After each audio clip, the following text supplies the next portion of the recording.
안녕하세요. 반갑습니다. 오늘 참 행복한 날입니다. 하나님께서 저와 여러분의 가정에 준비하신 하나님의 은혜와 평안이 넘쳐나기를 예수님의 이름으로 축복합니다. 사사기 9장 1절로 15절에 있는 말씀을 중심으로 아담과 아비멜렉을 통한 이해라는 제목으로 말씀을 나누고자 원합니다. 아비멜렉을 이야기하면서 제가 아담을 끌고 왔습니다. 아담은 멋있는 사람이었습니다. 하나님의 모양과 형상을 따라 창조된 첫 인간이었습니다. 거기에 시험대에 서게 되는 것 같습니다. 아담이 하나님을 중심으로 살았을 때는 평평한 운동장과 같은 아름다운 에덴 동산에서 살았다며 그는 하나님의 말씀이 아닌 악한 사들의 말을 듣게 되고 그 악한 사들의 말을 들었던 하와의 말에 유혹되어져서 결국은 하와와 더불어 아담이 넘어가게 됩니다. 하와가 넘어가는 것까지는 좋은데 아담까지 함께 넘어가 버리는 사건, 이로 말미암아 에덴 동산이 기울어졌습니다. 더 이상 그들은 기울어진 운동장에서 살 수가 없었기 때문에 하나님은 죄 가운데 있는 그들이 하나님의 영생을 얻을 것을 염려해서 그들은 내어 쫓았다는 것입니다. 왜 그들은 쫓겨났을까요? 성경의 창세기 3장 6절에 그렇게 표현하고 있습니다.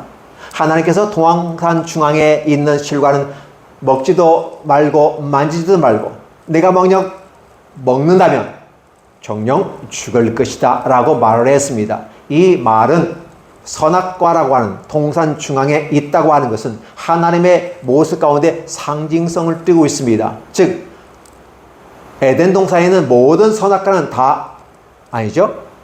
에덴 동산에 있는 모든 선악과는 아니죠. 바로 무슨 말입니까? 에덴 동산에 있는 생명실과가 많이 있습니다. 동산 중앙에 흐르는 좌우 동서남북에 흐르는 생명수가 또 있습니다. 생명실과가 있고 생명수가 있습니다. 그런데 동산 중앙에 있는 선악을 알게 하는 나무, 그것은 먹지도 말고 만지지도 말라, 먹으면 죽는다라는 거였습니다. 죽는다는 걸 어떻게 해석할까요? 그래도 하나님의 명령과 그에 불순종해서 명령에 불순종하게 되면 그들은 하나님과 단절된 상태, 죽음의 상태에 이르게 된다라는 부분입니다. 결국은 에덴 동산에 그는 있을 수 없는 거죠. 근데 그렇게 하게 된 것은 뭐랄까? 바로 사단이 그들의 마음속에 보암직도 하고 먹음직도 하고 나를 지롭게 할 만큼 탐스러운지라라는 표현을 그들에게 보여줍니다. 그러다 보니까 하나님의 말씀을 듣고 가야 될 아담과 하와가 하나님의 말씀이 아닌 다른 것을 쫓아갑니다. 다른 아버지를 쫓아갑니다. 그러다 보니까 악한 말에 소리를 기울이게 되고 그들은 보지도 말고 만지지도 말고 이런 표현을 쓰는 게 아니라 먹으면 정녕 죽습니다. 먹지도 말고 만지지도 말라, 가까이 하지도 말라라는 것이었어요. 그 생명실과가 있는 모든 걸 먹을 수 있는데 왜 선악을 알게 하는 걸 했을까? 악한 마귀는 그렇게 말하죠.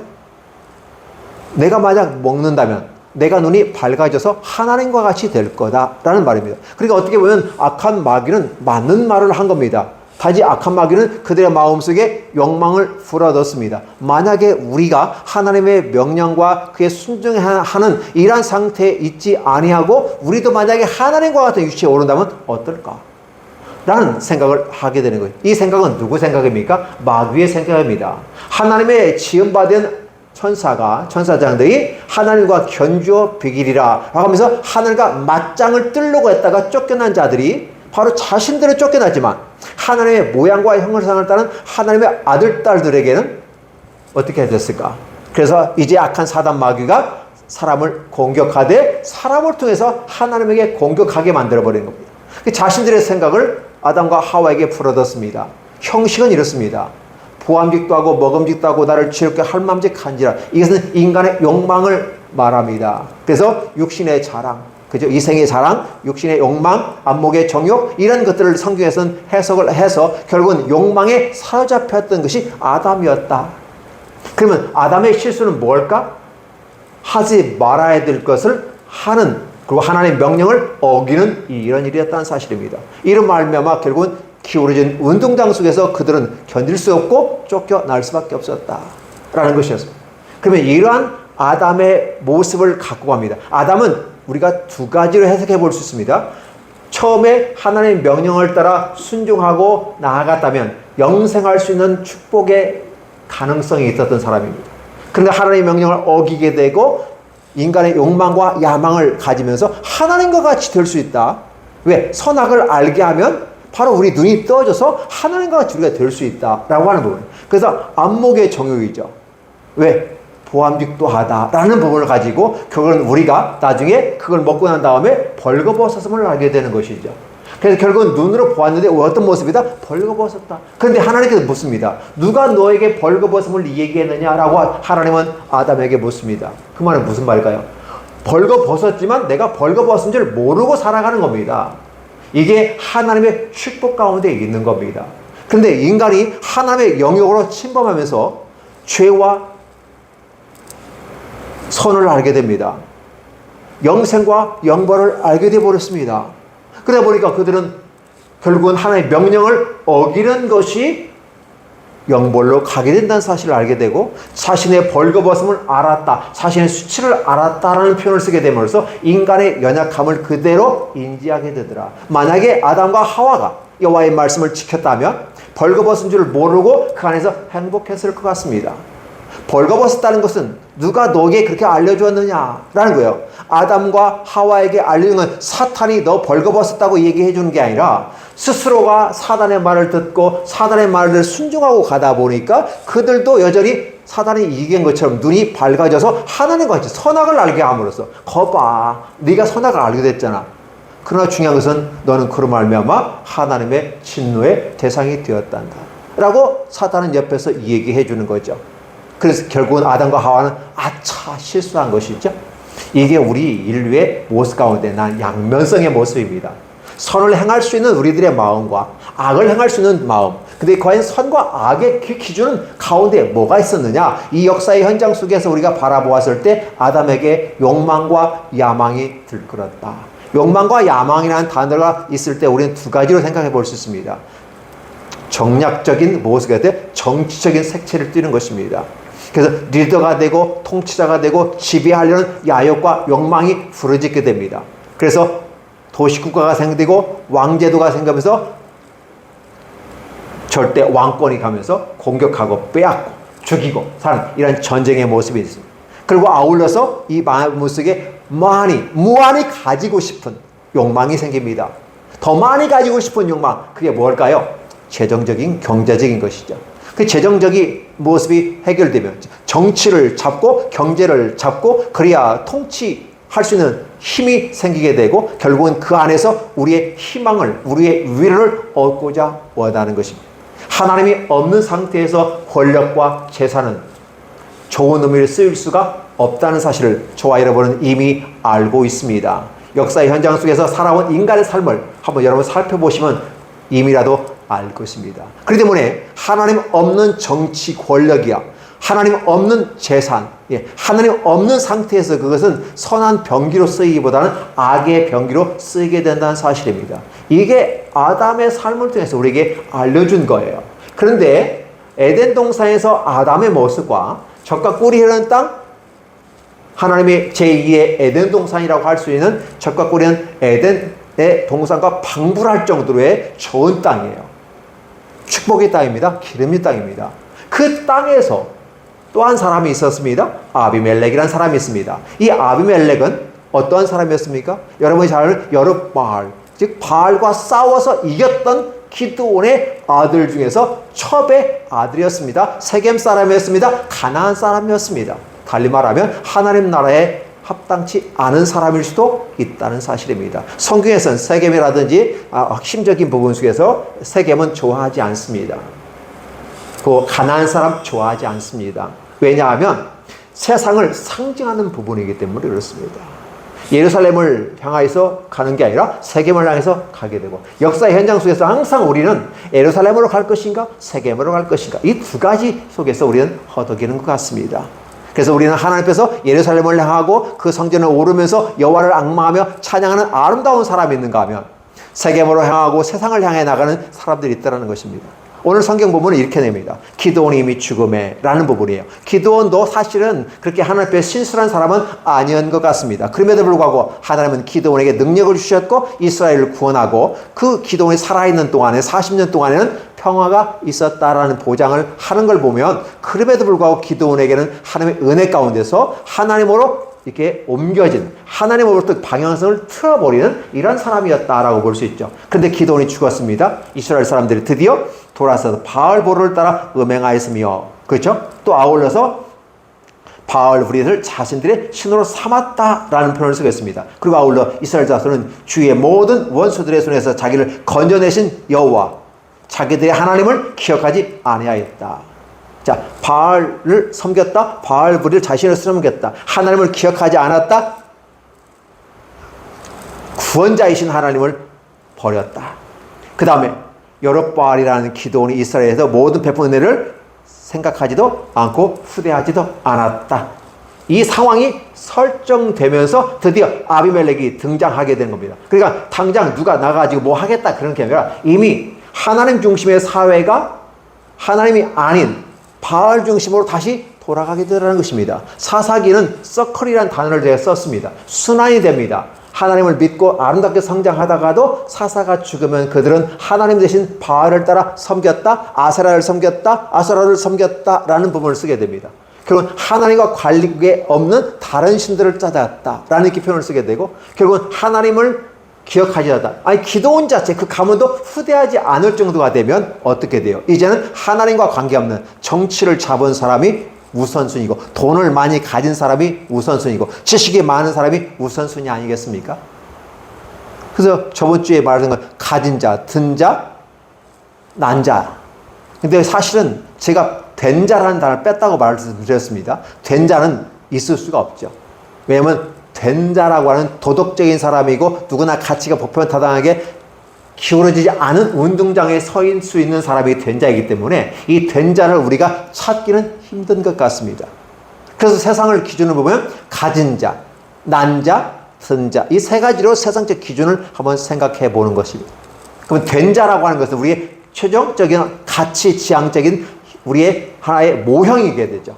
우리의 궁극적인 목적은 된 자입니다. 어떻게 된 자인가? 라고 했을 때 기독교적인 관점에서 바라보면 성령의 도우심을 받아 하나님 안에서 순종하고 하나님을 따라가는 사람을 된 자라고 정의해 본다면 바로 우리는 그 사람을 향해 가야 되는데 이 사회가 된 자를 향해서 가는 게 아니라 가진 자, 난 자, 든 자를 향해서 달려가고 있더라는 것입니다. 이러한 상황에서 여롯바알이 낳은 아들들 사실 여롯바알이 여러 아내를 많이 두었고 70명의 아들들이 있었다. 그리고 세겜에는 첩의 아들 아비멜렉이 있었다라는 말을 쓰게 됩니다. 다른 사람의 이름에 대해서는 언급하지 않는데 여기에서 아비멜렉이라는 단어가 나옵니다. 이 아비멜렉은 블레셋 여러 왕들의 이름이 아비멜렉이었어요. 나의 아버지는 왕이시다라는 우리는 왕이다라는 표현을 쓰게 돼요. 즉 하나님 외 내가 왕이 되고 우리 민족이 왕이 되고 그 바알이 왕이 되는 사람들을 아비멜렉으로 지칭해 볼 수가 있는 것이죠. 그리고 이 아비멜렉은 첩의 아들입니다. 정통성이 부정될 수도 있겠죠. 마치 하가의 아들 이스마엘이 이삭 앞에 정통성이 떨어지는 것처럼 말입니다. 그런데 그 70명의 아들들과 자신의 모습을 보았을 때 다른 70명의 사람들은 이타저타 어떤 반응이 없었던 것 같아요. 아버지가 왕이 안 되겠다고 얘기했는데 아버지 말을 잘 들은 것 같습니다. 그럼에도 70명은 그래도 순종적인 사람이고 아버지의 길을 따라가는 사람 같습니다. 그런데 첩에서 난 아들은 평상시에 어떻게 됐는지 몰라도 같은 아들은 아들임에도 불구하고 많이 어려우지 않았을까? 서자의 서름을 당하지 않았을까? 이런 생각도 해봅니다. 어쨌든 아비멜렉이 나는 우리 아버지는 왕이다 라는 이름을 갖고 있는 것처럼 이제 내가 왕이 됐으면 좋겠다라는 것입니다. 정상적인 부분 속에서는 왕이 될 수는 없는 것이요. 그러나 그들은 바알신을 섬겼고 바알브릿 그들의 신을 섬겼고 여호와를 잊어버렸고 떠나버렸다라는 사실이요. 기드온이 하나님과 함께 이스라엘을 구원한 이 사건을 다 잊어버리고 선대하지도 않는 그런 분위기 속에서 마치 요즘 사회처럼 한국 사회처럼 말입니다. 하나님에 대해서 잊어버립니다.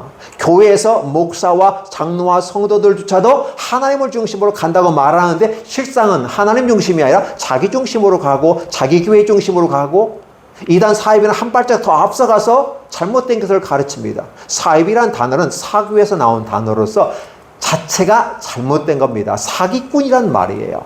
근데 이단이란 말은 이단 사설에서 나온 것처럼 정통적인 교리에 대해서 반대되는 개념을 얘기하고 전통을 부수려고 하는 겁니다. 그 말씀 안에서 싸우면서 정통을 부인해버리는 것이 이단 사설자들이에요. 어쨌든 이단 사설자는 같이 있던 약간의 분리가 되지만 그래도 같은 취급을 당합니다.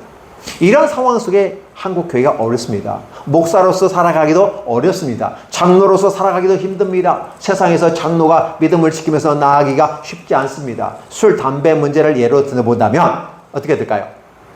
교회에서는 술, 담배 안 합니다. 그러나 바깥에 나면 술, 담배 합니다. 자연스럽게 합니다. 그리고 대놓고 합니다.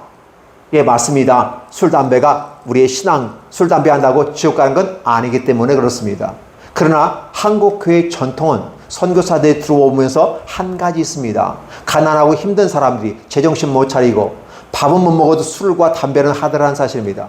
술을 끊고 담배를 끊으면 그 돈으로 밥을 사서 아니면 쌀을 사서 어떻게 연명이라고 하면서 새로운 생산성을 가져올 것인데 그렇지 못하고 가기 때문에 우리 선조들이 굉장히 힘들었습니다. 선교사들이 이걸 보고서 당신이 예수를 믿는다면 그 증거로서 술, 담배를 끊는 것을 증표로 사십시오. 그래서 한국 교회가 옛 기독교인들이 많아지게 되고 예수 믿는 사람이 많으면서 술, 담배를 끊습니다. 그 와중 속에서 굉장한 전통의 아픔이 있었습니다. 그럼에도 불구하고 좋은 전통은 이어졌습니다. 그러나 요즘 사회가 어떤 사회입니까? 어떤 사회예요? 정통이 무너지게 되고 잘 나가는 절대적인 진리처럼 느꼈던 기독교에 대한 상대적인 진리가 등장하면서 이제 교회의 권위가 무너지게 되고 말씀의 권위가 무너지게 되고 이런 상황이 발생하다 보니까 목사부터 시작해서 그런 것 같습니다. 장로부터 그런 것 같습니다. 안수집사, 권사 마찬가지입니다. 대놓고 술 마시고 대놓고 맥주 마십니다. 우리는 기본적인 부분 속에서 먹고 마시는 것을 얼마든지 할 수는 있습니다. 그러나 덕을 위해서 건덕을 세운다라고 하죠. 덕을 세우기 위해서 혼자서 마시는 것까지 누가 뭐라고 안 씁니다. 대놓고 마시면서 분위기를 조장하는 사람들이 있습니다. 그러놓고 장로고 권사하고 합니다. 더 이상 무슨 말을 할 수 있겠습니까? 이제는 그런 말 하는 사람 자체가 잘못된 것으로 인지가 됩니다. 하나님의 말씀을 바르게 전파하는 것도 그것도 잘못된 것처럼 얘기합니다. 어떻게 얘기합니까? 프랑스에 올림픽을 하게 되는데 예수님 성만찬의 어떤 모양을 가지고 성소수자들 하나님을 모욕해도 저렇게 모욕할 수 있을까? 그만큼 교권이 떨어지고 기독인의 힘이 상실되어지고 말씀대로 살지 않는 이러한 상황. 이미 이 기드온의 이 시대에 아비멜렉이 등장할 수밖에 없는 이 분위기 속에서 그렇게 한들 누가 뭐라고 한 사람이 없어요. 종교의 통합을 통해서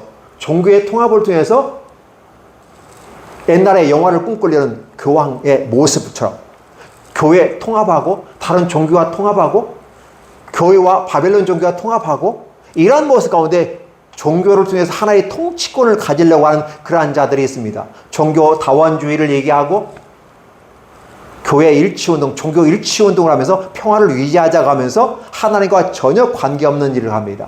세상에서 종교가 하나가 되면 싸우지 않을 거야. 행복할 거야. 그러나 기억해 주실 것은 진리와 비진리는 같이 할 수 없다. 어둠과 빛은 같이 할 수 없다는 절대적인 진리 앞에서 어떻게 빛과 어둠이 같이 수 있단 말인가? 라는 사실을 질문을 던져보는 것이죠. 그리고 오늘 정치적으로 한번 뭉쳐보려고 했던 사람도 있습니다. 그죠? 독일의 여러분 히틀러가 그랬습니다. 그렇죠? 러시아의 스탈린이 그렇습니다. 일본의 군국주의가 그렇게 됐습니다. 이탈리아의 무솔리니가 그렇습니다. 그래서 독일과 러시아와 일본이 세계 체계를 구축해서 전 세계를 정치적으로 야망을 가지고 침략하는 그러한 전쟁을 벌였던 사실을 기억해 주시기 바랍니다. 종교는 종교 안에서 옛날 교황의 그 꿈을 꾸면서 전 세계를 자기 손에 쥐어주려는 이러한 모습들, 그리고 정치는 정치적으로 쥐어짜려는 모습들, 자기 나라의 이익과 안정을 위해서 먹거리를 위해서 이웃 나라를 침범하는 이러한 일들 무섭게 발생하는 것입니다.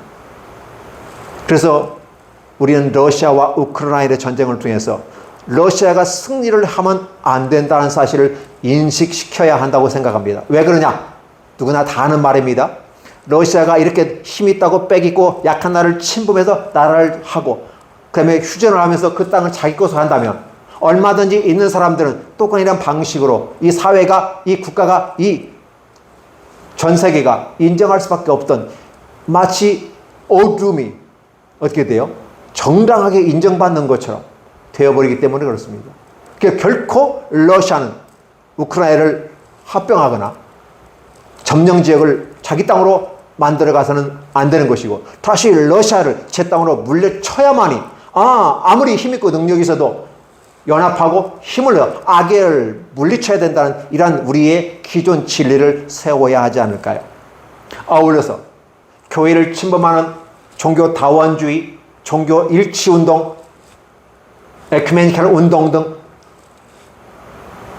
겉으로는 평화를 얘기하지만 내면에서는 하나님이 없는 세계처럼 그리고 야합하는 그런 모습들, 이런 것들을 우리가 멀리해야 됩니다. 성소수자들, 그들의 문화고 그들의 삶이 그렇습니다. 그러나 중요한 것은 그들이 하나님과 관계없고 오히려 이기죽거리면서 하나님께 하는 멸망에 가증한 것들이 서지 못할 곳에 쓰거든 너희는 피하라는 성경의 말들을 기억한다면 이 세상이 그렇게 가고 있습니다. 한국 교회가 참 힘듭니다. 왜 힘들까요? 교회가 이 세상 속에 있으면서 한쪽은 세상에, 한쪽은 하나님께, 맞습니다. 기독교란 이름은 한쪽은 세상에 있고 한쪽은 하나님께 있습니다. 그런데 하나님 거로 무게중심이 옮겨져서 평평한 어떤 운동장을 만들어야 되는데 여전히 세상으로 기울어져 가는 모습이, 교회조차도 세상에 기울어져 갑니다. 그런데다가 거기 한 발짝 더해서 이단 사입에는 앞서가서 완벽하게 굴러버렸습니다. 그러면서도 기독교라는 이름 안에 그들이 다 통계상에 잡히는 걸 바라보면 좀 안타깝게 거지없습니다. 이단 사입들이 득실거립니다. 누가 이단 사입인지도 모를 정도로 다 퍼져 있습니다.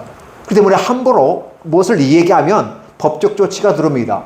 이단 사입이라는 단어를 대놓고 얘기하면 명예훼손으로 고발을 하게 됩니다. 잘못된 걸 잘못됐다고 말하는 그 자체가 잘못됐다고 얘기합니다. 명예훼손이라는 것입니다. 상대의 질을 쫓아갑니다. 절대적인 하나님 앞에서 그 기준을 따라가지 아니하고 기울어져 버린 운동장, 에덴 동산에서부터 기울어진 운동장은 오늘 적과 우리는 두 번째 이 땅에서도 기울어져 가고 있고 그 와중에 바로 암적 존재였던 아비멜렉이 스스로 왕이 되겠다는 내용을 가지고 자기 모친의 할아버지 세겜 땅에 가서 내가 당신들을 고르기니까 이 70명이 이 나라를 다스리는 것보다 내가 하는 게 좋지 않냐. 우리는 같은 형제인데 우리가 왕이 되어야지 않겠냐 하면서 그들을 반협박하면서, 왜? 세겜 사람들이 사실 보니까 아비멜렉이 왕감은 안 되는 것 같아요. 그럼에도 불구하고 지금 힘과 능력으로 막 우격다짐하면서 가다 보니까, 그럼 우리는 고륙입니다 하면서 나아가니까 이 세겜과 그 주변의 사람들이 함께 아비멜렉 왕으로 삼았다라는 표현을 쓰게 되는 것입니다. 바로 아비멜렉의 등장은, 암적인 요소가 이렇게 등장하는 것은 그 사회가 이미 썩어 뭉그러졌다는 사실을 반증하는 것입니다. 한국 교회가 이렇게 있음에도 불구하고 한국 교회는 여전히 무능력하게 망가지고 있습니다. 큰 교회든 작은 교회든 조그마한 뭐가 실수가 있다면 덮어주고 이해해줘야 되는데 이미 사회가 덮어줄 그런 포용력이 상실돼 버렸습니다. 그래서 잘못된 건 더 많이 까고 더 많이 까서 드러내야 됩니다. 물론 그렇게 해서 상처가 치료될 수 있지만 수많은 다른 사람들이 아픔과 고통들이 있습니다. 잘못된 것은 드러내야 한다는 것은 분명합니다. 왜? 하나님은 드러내시니까. 왜? 빛이 오면 어둠은 물러가게 되고 감추어있던 것이 드러나게 됩니다. 그러나 기억해 주실 것은 자신의 욕망과 야망으로 한국교회를 부수면서 한국교회의 민낯을 드러내면서 자기 조회수를 높여가며 인기를 얻고 그것이 선지적 사명이라고 말하면서 간다면 그것은 과연 선지적 사명일까? 라는 것을 얘기해 봅니다. 진리가 상실되어지고 하나님이 인정되지 않는 우상이 득실거리는 그 속에서 하나님의 이름이라고 들고 나와서 남을 까부수고 하는 그 모습 가운데 오히려 거룩한 선지자인 척하면서 기독교를 까버리고 정상적인 교회를 부셔버리는, 진리를 부셔버리는 이런 세태 속에 있는 것은, 그래서 이 세상은 참 요지경이구나 라는 생각을 해봅니다. 그럼에도 불구하고 여전히 참 선지자라는 개념을 가지고 볼 때는 세상을 향해서 기도하는 자세가 필요하지 않을까요? 남에게 한마디 하기에 앞서서 스스로 생각하면서 자기를 돌아보는 사람이 필요하지 않을까요? 세상의 방법, 종교적으로 하나 되건 권력을 가지고 두 어깨에 둔민과 우림을 지는 것처럼 드라빔 이거 만들어 놓고, 아니면 어떤 그런 에봇을 만들어 놓고 신성적인 어떤 갈고 장식품을 달고 있고 그 말에 낙타의 장식품들을 가지고 자기를 포장하고 있고, 미디안 왕들이 입었던 그 고급스러운 옷을 자신들이 입고 있고 세상의 것을 자기에 두드리면서 가는 이러한 기도원의 모습이 반영된 또 다른 모습은 아닌가 라는 생각을 해봅니다. 그래서 시대라고 하는 부분은 항상 평화롭게 보이는 것 같지만 평화롭지 않습니다. 언제 어느 곳에든지 정치적인 이름으로, 종교적인 이름으로, 사회 문화라는 이름으로 이 세상을 점령하고 지배하고 하나의 권력을 갖고 가기를 원하는 것입니다. 그 다른 또 다른 한 모습이 바로 공산주의가 그렇게 됩니다. 인민을 위해서 시작했던 공산주의가 특정한 공산당을 위한 하나의 정치 집권으로, 한 단체로, 그 수단으로 자리를 잡고 있다는 것을 볼 수 있습니다. 다양한 방식들을 통해서 기독교는 침공을 당하고 있고 위축을 당하고 있다라는 사실을 생각해 봅니다.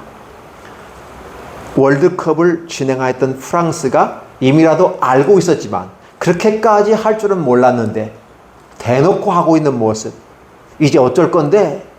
라는 모습, 과연 이러한 모습을 보면서 한국 교회가 성소수자들의 그런 성만찬의 모습을 빙자해서 모독하는 이러한 행동들을 하게 되는 것, 아니 그들의 선택이고 자기들 하고 싶어서 하는데 무슨 상관이야? 라고 항변하면서 달려드는 그 모습을 보면 저것은 아니지 않는가. 물론 그들의 입장에서는 그게 옳다고 생각할 수 있습니다. 우리의 권리고 우리의 선택권이고 우리가 하는 거야. 그러나 성경은 이렇게 말합니다. 멸망에 가증한 것들이 서지 못할 곳에 서게 되면 마지막이 가까운 줄 알고 깨어 근신하며 있으라. 그래서 우리는 사실은 기도해야 될 때입니다. 내 자식이 성공하고 우리 교회가 부흥하기 위해서, 내가 잘 먹고 잘 살기 위해서 기도할 때가 아니라 하나님의 나라를 위해서 기도할 때입니다. 이 아비멜렉이 등장한 이 사회적 배경과 환경을 바라보면서 우리는 아담의 또 다른 모습이 아비멜렉에 있고 그 모습이 저와 여러분에게는 없는가라는 질문을 해야 하게 됩니다. 내 삶의 환경 속에서 한번 보시기 바랍니다. 여러분의 환경을 한번 보십시오. 여러분이 처한 그 집단과 그 소속된 그 속에서 한번 환경을 비교해 보시기 바랍니다. 아비멜렉이 그냥 나온 게 아니라 이미 나올 수밖에 없는 사회적 구조가 됐더라는 사실이에요. 그래서 우리는 전통적인 모에서 히틀러, 그 독일의 히틀러, 러시아의 스탈린, 이탈리아의 무솔리니, 일본의 그 군국주의가, 그 군인들이 세계를 집어먹으려고 하는 야망이 있었다는 것입니다. 그러나 결국은 그들은 다 와해되어졌고 새로운 21세기가 펼쳐졌습니다. 그럼에도 불구하고 또 여전히 이러한 모습이 러시아에서 우크라이나를 침공하는 이 사건을 통해서 우리의 아픔들이 있고 이스라엘과 하마스의 끝나지 않는 영원한 전쟁 속에서 지속적인 죽고 죽이는 모습이 과연 우리는 어떻게 볼 것인가 라는 생각을 해봅니다. 아비멜렉 같은 사람이, 첩의 아들 아비멜렉이 스스로 왕이 되겠다고 나오는 이 장면을 여기서는 가시나무로 비유하면서 요담은 비유로 이스라엘 사람들을 깨닫게 합니다. 얘기합니다. 요담의 비유라고 말하죠. 결국은 이 아비멜렉은 가시나무라고 한 비유 속에서 적절한 표현을 속에서 이스라엘에게 말합니다. 아비멜렉이 왕이 되면 가시나무야. 나무는 빛을 가려서 그림자를 줄 수 있고 나무는 열매를 맺어서 사람을 유익하고 하나님을 기쁘시게 할 수 있어. 근데 가시나무는 뭐하니? 아니지 않냐. 포도나무 봐라. 감람나무를 봐라. 무화과나무를 봐라. 이 세 가지는 이스라엘이 축복된 것을 얘기하는데 그들은 각자 여기서 자신이 주어진 일을 최선을 다하기 때문에 우쭐대지 않다. 거들먹거리지 않겠다라고 말합니다. 오직 하나님 앞에서 자기 길을 걸어가겠다고 말하고 있는 것입니다. 그런데 이 가시나무는 그렇지 않습니다. 이스라엘에게 진정한 도움이 되지 않는 나무가 오히려 스스로 왕이 되어져서 누구든지 내 안에, 내 울타리 안에, 이 내 그림자 안에 들어오지 않으면 불이 나가서 너희를 살을 거다라고 협박하고 있는 것이죠. 가시나무에게서 무슨 그림자가 있겠어요? 자기 그림자 안에 들어오라, 자기 권력의 이 그림자 안에 들어오라는 거예요. 아예 복종하고 내 안에서 무릎 꿇으라는 사실입니다. 내가 왕이 되겠다는 것입니다. 그래서 아비멜렉이라는 사람은 첩의 아들이기 때문에 왕이 될 수 없다고 말하는 것이 아니라 이 사회가 그러한 상황 속에서 정통적인 아들들이 그렇게 70명에 대한 많은 사람들이 왕이 될 수 있는 자격을 갖춘 사람들이 많은데 첩의 아들이 왕이 되겠다고 나타난 이 사회의 상을 한번 바라보면서 우리는 이 한국교회가 어떻게 처해 있는가, 목사로서, 장로로서, 권사로서, 집사로서 예수 믿는 사람을 성실한 기독인으로서 섰을 때 우리는 어떠한 모습으로 서 있어야만 하는가 라는 사연을 한번 바라봅니다. 이 상황 속에서 우리가 그럼 어떻게 해야 될까요? 예, 우리가 할 수 있는 것은 어떻게 보면 없는 것 같습니다. 그러나 성경은 이렇게 말합니다. 포도나무, 무화과나무, 감람나무 이 세 가지 나무가 하는 말들을 잘 들으십시오. 하나님과 사람에게 유익하고 이 소중한 사명들을 내가 감당하기 위해서 내가 우쭐대지 않고 겸손하게 얘기하겠다는 이 말을 들어보면 각자가 자기의 소신이 무엇인지, 자기의 소양이 어떤 소양을 갖고 있는지, 자기의 능력이 무엇인지를 알고 내가 하나님 앞에서 부르심을 받은 대로 그에 충실하게 가는 바로 평평한, 바로 그 땅이 어떤 땅이에요? 에덴에 기울어지지 않은 땅이고 적과 꿀이 있는 땅에 악한 바알과 아사랴와 인간의 욕망과 야망이 혼합된 종교로서의 바알이 아니라 오직 하나님 중심의 신앙으로 나아가는 모습으로 가야 하지 않을까? 우리는 이렇게 한번 성경의 말씀을 통해서 정리해보고 싶습니다. 아담과 아비멜렉을 통한 이해는 바로 거기에 있습니다. 분명히 우리는 바른 길을 걸을 수 있습니다. 정통적인 거리를 걸을 수 있습니다. 하나님 중심의 삶을 살 수 있습니다. 그러나 우리는 그렇지 반대편에 쓸 수도 있습니다. 이것이 저와 여러분 앞에 놓여진 현실이고, 그러나 이 세상은 하나님 중심이 아니라 세상 중심으로, 권력 중심으로, 경제 중심으로, 그렇죠? 지식 중심으로, 능력 중심으로 충분히 기여한 사람은 더 많이 가져야 된다는 이러한 중심으로 가고 흘러가고 있다는 것입니다. 그럼에도 불구하고 여전히 우리는 하나님의 세계로 돌아오라라고 하는 것입니다. 이러한 상황 속에서 우리가 해야 될 일들, 자기 자신의 현 위치에서 너무 들뜨지 아니하고 최선을 다하고 하나님 앞에서 굳건히 겸손하게 살아가며 기도하며 하나님의 나라를 위해서, 교회를 위해서 기도해야 하지 않을까요? 또 수많은 이단 사이비로 빠지는 저들의 영혼을 위해서 기도해야 하지 않을까요? 또 교회를 향해서 핍박하고 들춰내고 다른 사람들이 그러면 이해가 돼요. 믿지 않는 사람이 욕하는 건 내가 이해를 해요. 그러나 교회 안에서 목사가, 장로가 직함을 가지고 오히려 교회를 핍박하고 드러내고 그러면서 그것이 거룩한 사명인 것처럼 이야기하면서 사실 하나님 앞에서 죄는 누가 다스립니까? 하나님이 다스려주기를 기다리는 모습이 필요한데 우리는 하나님을 대신하고 있지는 않는가? 그래서 내가 왕이 되고 이 세계물 중심으로 해서 왕국을 이루고 그다음에 이스라엘 다시 이끌어가겠다고 하는 그런 세상의 리더가 되겠다고 하는 아비멜렉이 등장하는 이 시대를 가르쳐서 불운한 시대이다. 암흑의 시대이다. 있어서는 안 될 시대가 다가오고 있다. 이때 성도들은 어떻게 해야 될 것인가? 회개하고 통곡하고 하나님 앞에 엎드려야 되는데 과연 그런가? 그렇지 않고 있다. 여전히 이 얘기를 하면서도 나도 권력을 잡았고 나도 가져보고 지식도 가져보고 그래서 세상에 수많은 덕지덕지한 그런 명함과 그런 것들이 자기 자신을 포장하고 있는 거기에 치중하고 있지는 않는가를 생각해 보기를 원하는 것입니다. 날씨가 무척 덥습니다. 그럼에도 불구하고 오늘 행복한 날이라고 말하는 것은 오늘 성경은 이 얘기를 밝혀주고 있기 때문에 그래요. 이 어두운 시대에 하나님의 말씀의 빛을 비추고 있는 겁니다. 아비멜렉 같은 이 사람들이 왕이 되겠다고, 가시나무가 왕이 되겠다고 나서는 그 자체가 잘못됐다고 이 얘기하는 것입니다. 기울어진 운동장 속에서 이미 세속화되어지고 흘러가는 그 속에서 우리는 어떻게 해야 될 것인가를 스스로에게 질문을 하고 말씀 가운데 기도하면서 나아가야지 않을까요? 오늘 이 말씀을 드리고자 원합니다. 선택은 저와 여러분에게 있습니다. 어떤 이해를 가지셨습니까? 올바른 이해를 가지시기 원하고 하나님 중심의 이해를 가지고 가시기를 예수님의 이름으로 기도합니다. 자, 기도합니다. 하나님 감사합니다. 주께서 우리 가운데 임하셨습니다.